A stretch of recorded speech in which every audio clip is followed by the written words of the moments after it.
तारीख 7 मई, स्थान नोएडा का सूरजपुर थाना। एक लाचार पिता अपनी बेटी के लापता होने की सूचना जब पुलिस के सामने दर्ज कराने की कोशिश करता है तो उसे पुलिस वाले दुत्कार कर भगा देते हैं। इसके बाद 8 मई को खुर्जा पुलिस की ओर से उसी पिता को बुलाया जाता है थाने। 9 मई को उस पिता को सूचना दी जाती है कि उसकी बेटी अब इस दुनिया में नहीं है। लेकिन 6 मई को कुछ ऐसा हुआ था जिसके बाद नोएडा समेत पूरा उत्तर प्रदेश हिल गया। 6 मई की शाम के करीब 7 बजे का वक्त था। सूरजपुर की सड़कें धीरे धीरे अंधेरे में डूब रही थीं। 2 लड़कियां नन्ही उम्मीदों के साथ किसी नौकरी की तलाश में एक मोड़ पर खड़ी थीं।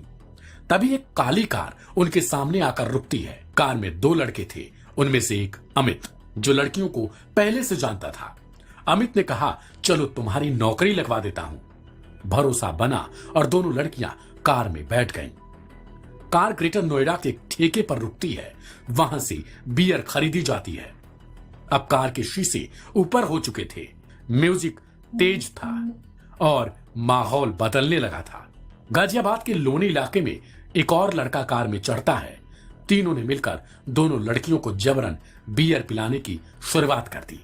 लड़कियां दोनों जबरदस्ती करती हैं कि वे बियर नहीं पीती, लेकिन डर अब आंखों में उतर चुका था। पर यह तो सिर्फ शुरुआत थी। कार मेरठ की तरफ दौड़ने लगी। छेड़छाड़, अश्लील बातें और फिर जबरदस्ती। लड़कियों ने चीखने की कोशिश की, खुद को बचाने की कोशिश की, पर वो चीखें उन काले शीशों में ही कैद रह गईं। एक लड़की ने खूब विरोध किया और चिल्लाने लगी। कुछ दूर आगे बढ़ते ही आरोपियों ने उस लड़की को कार से बाहर फेंक दिया। दूसरी लड़की अब उस 3 लड़कों के बीच में अकेली हो गई और कार अब दरिंदों का अड्डा बन चुका था। एक एक कर तीनों ने उसके साथ बलात्कार करना शुरू किया। रात भर चलती कार में दरिंदगी होती रही। सुबह के 7 बजे कार बुलंदशहर के खुर्जा इलाके में एक पुराने मंदिर के पास पहुंची। फिर लड़की को बाहर फेंका जाता है, लेकिन वो जिंदा थी। हिम्मत जुटाकर किसी अनजान व्यक्ति की मदद से वह थाने पहुंचती है। उधर मेरठ के जानी थाना क्षेत्र में हाईवे किनारे पर एक लड़की की लाश बरामद की जाती है। हालात ऐसे बन चुके थे कि उस लाश की पहचान भी नहीं की जा पा रही थी। खुर्जा में जिंदा बची लड़की से शव की पहचान कराई गई, क्योंकि जब लड़की ने रिपोर्ट लिखवाई तो पुलिस वालों को ऐसा लगा जैसे इस कहानी में कुछ और है। अपनी सहेली की लाश देखकर दूसरी लड़की चीखने चिल्लाने लगी, फूट फूट कर रो पड़ी। पीड़िता ने पुलिस को तीनों आरोपियों के नाम बताए। इनमें अमित, संदीप और एक तीसरा शख्स। रेप की घटना में वांछित चल रहे अपराधियों के साथ में सर मुठभेड़ हुई है। कहाँ का मामला है, कितने अपराधी थे सर ये? आज दिनांक 10 मई को दोपहर लगभग 2:30 बजे बुलंदशहर अलीगढ़ हाईवे पर सलीम कट के निकट बदमाशों और थाना अरनिया पुलिस, थाना खुर्जानगर पुलिस और एसओजी देहात के बीच मुठभेड़ हुई है। मुठभेड़ में 2 बदमाश पैर में गोली लगने से घायल हुए हैं, जिनको उपचार हेतु पीएचसी भेजा गया है। इनका एक अन्य साथी भी गिरफ्तार हुआ है। घायल बदमाशों ने पूछताछ में अपना नाम संदीप निवासी सूरजपुर जनपद नोएडा एवं गौरव निवासी लोनी जनपद गाजियाबाद बताया है।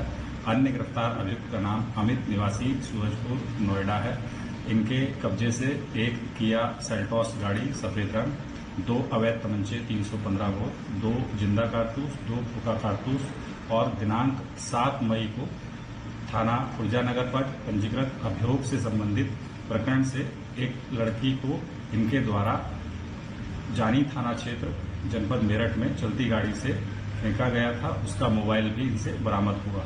गिरफ्तार अभियुक्तों के विरुद्ध अग्रिम विधिक कार्रवाई की जा रही है।